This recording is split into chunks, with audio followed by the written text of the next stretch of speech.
মই 10ম শ্ৰেণীত পঢ়ি থকা সময়ত মোৰ লগৰ পঢ়া ছোৱালী এজনী মোৰ গাৰ্লফ্ৰেণ্ড আছিল। সেইদিনা সি ফোন কৰি মোক কৈ আছিল, তুমি আমাৰ ঘৰলৈ নাহা কিয়? মই মোৰ গাৰ্লফ্ৰেণ্ডে মাতি থকাৰ কাৰণে মই এদিন গাৰ্লফ্ৰেণ্ডৰ ঘৰলৈ গ'লোঁ। যাই পালোঁগৈ। মোৰ গাৰ্লফ্ৰেণ্ডৰ নাম আছিল ৰূপা। ৰূপা ঘৰত ৰূপা আৰু ৰূপাৰ নবৌ আছিল। ৰূপাই ক'লে, তুমি বহা, মই চাহ বনাই আনোগৈ। এই বুলি কৈ ৰূপাই চাহ বনাবলৈ গ'ল। বৌয়ে মোৰ লগতে বহি কথা সুধিলে, তোমাৰ খবৰ ভালনে? মই ক'লোঁ ভাল। মই ক'লোঁ, নবৌ দাদা ক'ত গ'ল? নবৌয়ে অলপ মনটো বেয়া কৰি ক'লে, দাদা কেৰেলাত থকা আজি 5 বছৰমান হ'ল, অহাই নাই। কেতিয়া আহে আৰু কেতিয়া পাম, এই বুলি ক'লে। তাৰপিছত মই ভাবিলোঁ, নবৌয়ে কি পোৱা কথা ক'লে মোক। সেইখিনি সময়তে ৰূপাই চাহ আনি দিলে। চাহ খাই ৰূপাই মোক ক'লে, তুমি গা ধুই লোৱা যোৱা। মই গা ধুবলৈ আহিলোঁ। সিহঁতৰ বাথৰুমটো নতুনকৈ বনাই আছে মানে। চাৰিওফালে ৱাল আছে, ওপৰত টিন লগোৱা নাই। মই ঘৰটো লাংটা হৈ গা ধুওঁ যেতিয়া, ইয়াতনো কি আৰু, এই বুলি কৈ মই লাংটা হৈ গা ধুলোঁ। সেইখিনি সময়তে নবৌ আহি মনে মনে মোৰ ভিডিঅ' কৰি আছেহি। মই গমেই নাপাওঁ। মোৰ গা ধুই হ'ল। তাৰপিছত কাপোৰ পিন্ধিবলৈ গ'লোঁ। তেতিয়া সময় ৰাতি 7:40 হৈছে। নবৌয়ে ভাত খাবলৈ মাতিলে।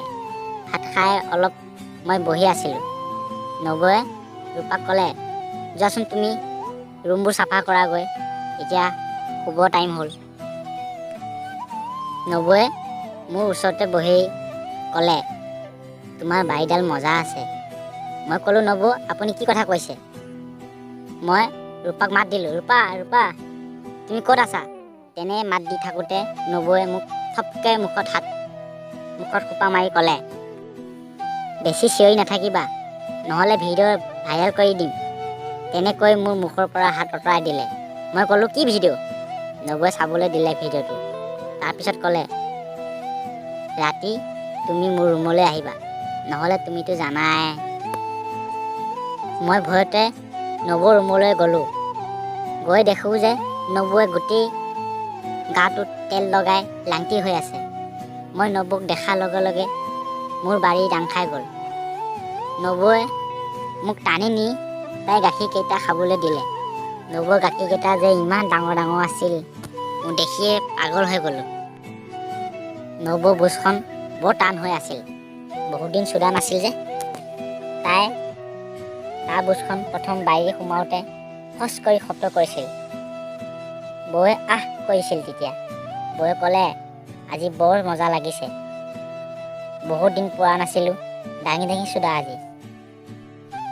তাৰপিছত বৌক মই বিচনাত পেলাই লৈ ভৰি দুখন দাঙি দাঙি চুদিছোঁ। বৌ বুচখনত বাৰী ভৰাই চুদোতে খচ খচকৈ যি শব্দ হৈছে। তাৰপিছত বৌয়ে ক'লে, ডগী একশ্যনত চুদিবলৈ। মই ক'লোঁ, টিকা দুটা বৰ ডাঙৰ বৌ। বৌয়ে ক'লে, টিকাত চাট দিয়া। তাৰপিছত চাট দিওঁতে বৌয়ে যি আহ আহ যি শব্দ কৰি চিঞৰিছে, আৰু দিয়া জোৰ জোৰকৈ। মই টিকাত চাট দি জোৰ জোৰকৈ বৌক চুদিছোঁ। তাৰপিছত বৌয়ে মালপানী ওলোৱা সময় হৈছিল। মই বৌক মোৰ কান্ধত উঠাই লৈ দাঙি দাঙি চুদিছোঁ। বৌয়ে যি চিঞৰি আছে, আহ আহ আহ। মই বৰ মজা পালোঁ। তাৰপিছত বৌৰ বুচৰ পৰা লাহেকৈ বাৰীডাল ওলাই লৈ বৌৰ বিচনাত অলপ শুলোঁ। আৰু বৌয়ে মোৰ বাৰীডাল চেলেকি মালপেনীখিনি চুপি চুপি খাই আছে। বৌয়ে ক'লে, তোমাৰ লগত চুদি বৰ ভাল লাগিল, তুমি আৰু আহিবা। এই বুলি ক'লে বৌয়ে মোক মোৰ ৰুমলৈ যাবলৈ ক'লে।